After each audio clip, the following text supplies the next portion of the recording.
दुनिया की दिग्गज टेक कंपनी अल्फाबेट इनकॉर्पोरेशन, जिसे हम और आप आमतौर पर गूगल के नाम से जानते हैं, अब भारत में अपना अब तक का सबसे बड़ा निवेश करने जा रही है। ये निवेश आंध्र प्रदेश के विशाखापट्टनम में होगा, जहां गूगल करीब 51,000 करोड़ रुपए यानी 6 अरब डॉलर की लागत से 1 गीगावाट क्षमता वाला हाईटेक डेटा सेंटर और उससे जुड़ा पावर इंफ्रास्ट्रक्चर तैयार करेगी। ये गूगल का भारत में पहला और सबसे बड़ा डेटा सेंटर होगा और इस लिहाज से भारत के लिए ये निवेश बेहद अहम माना जा रहा है। वहीं दूसरी तरफ डोनाल्ड ट्रंप ने भारत के ऊपर 25% टैरिफ प्लस पेनल्टी भी अनाउंस कर दी है। भारत रशिया से तेल खरीदता है और इसको लेकर के डोनाल्ड ट्रंप ने भारत के ऊपर टैरिफ अनाउंस किया है। साथ ही साथ इंडिया और यूएस के बीच होने वाली ट्रेड डील को लेकर के भी अब तक कोई भी पुख्ता जानकारी सामने नहीं आई है। ये ट्रेड डील फाइनलाइज नहीं हुई है, लेकिन उससे पहले गूगल ने इस निवेश को लेकर के बड़ी खबर दे दी है। गूगल की तरफ से 51,000 करोड़ रुपए का ये निवेश भारत के लिए एक बड़ी उपलब्धि माना जा रहा है। एशिया में ये अपनी क्षमता और निवेश के लिहाज से सबसे बड़ा डेटा सेंटर माना जा रहा है। इसमें लगने वाली बिजली पूरी तरह रिन्यूएबल एनर्जी यानी कि न्यू एनर्जी सोर्सेस से मिलेगी, जिस पर गूगल करीब 17,000 करोड़ रुपए यानी 2 अरब डॉलर के आसपास खर्च करेगा। अब ये डेटा सेंटर कितना बड़ा होगा, इसके बारे में भी हम आपको जानकारी दे देते हैं। देखिए, 1 गीगावाट की बिजली खपत वाला ये डेटा सेंटर बहुत विशाल होता है और इसे हाइपर स्केल कहा जाता है। इसमें हजारों लाखों सर्वर होते हैं। एग्जाम्पल के तौर पर अगर हम आपको समझाएं तो अगर इसमें 50,000 सर्वर हो और हर सर्वर में 10 टेराबाइट डेटा स्टोरेज हो, तो कुल स्टोरेज कैपेसिटी 5 लाख टेराबाइट यानी कि 500 करोड़ गीगाबाइट तक हो सकती है। कुछ मामलों में यह स्टोरेज 100 करोड़ से लेकर 1000 करोड़ जीबी तक भी हो सकता है।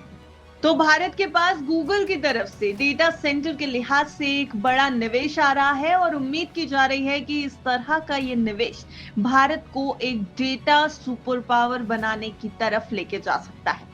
वैसे आपको बताते चले कि आखिर डेटा सेंटर में डेटा को स्टोर कैसे किया जाता है।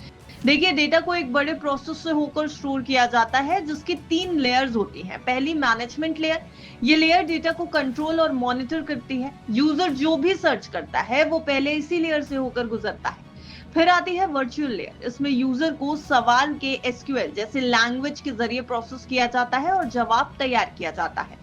तीसरी लेयर होती है फिजिकल लेयर। ये लेयर असली हार्डवेयर यानी सर्वर, हार्ड ड्राइव एक्स्ट्रा से जुड़ी होती है।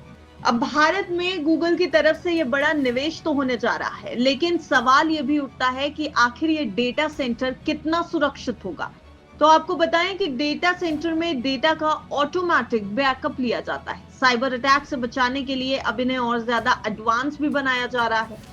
अनावश्यक यानी कि गैर जरूरी हार्डवेयर सॉफ्टवेयर को हटाकर रिस्क को कम किया गया है। डिजास्टर रिकवरी सिस्टम भी होगा, जिससे आग या भूकंप जैसे डिजास्टर में, आपदा में डेटा तुरंत दूसरे सेंटर में शिफ्ट हो सकता है। खराब हार्ड ड्राइव को कंपनियां पूरी तरह नष्ट करेंगी ताकि डेटा कभी भी लीक ना हो। गूगल दुनिया भर में अपने डेटा सेंटर्स का नेटवर्क बढ़ा रही है। सिंगापुर, मलेशिया, थाईलैंड में भी वो ऐसा कर रही है। अप्रैल 2025 में कंपनी ने कहा भी था कि वो 75 अरब डॉलर यानी अगर भारतीय रुपयों में आप देखें तो 6,37,000 करोड़ रुपए डेटा सेंटर एक्सपेंशन में इन्वेस्ट करेगी। भले ही दुनिया में आर्थिक अनिश्चितता हो या फिर अमेरिका की टैरिफ नीतियां, गूगल ने पहले ही इस बात के इंडिकेशन दे दिए थे कि वो अपने इस प्रोजेक्ट के ऊपर निवेश करेगी। गूगल का एक कदम भारत के डिजिटल इंफ्रास्ट्रक्चर को और मजबूत करता हुआ दिखाई दे रहा है।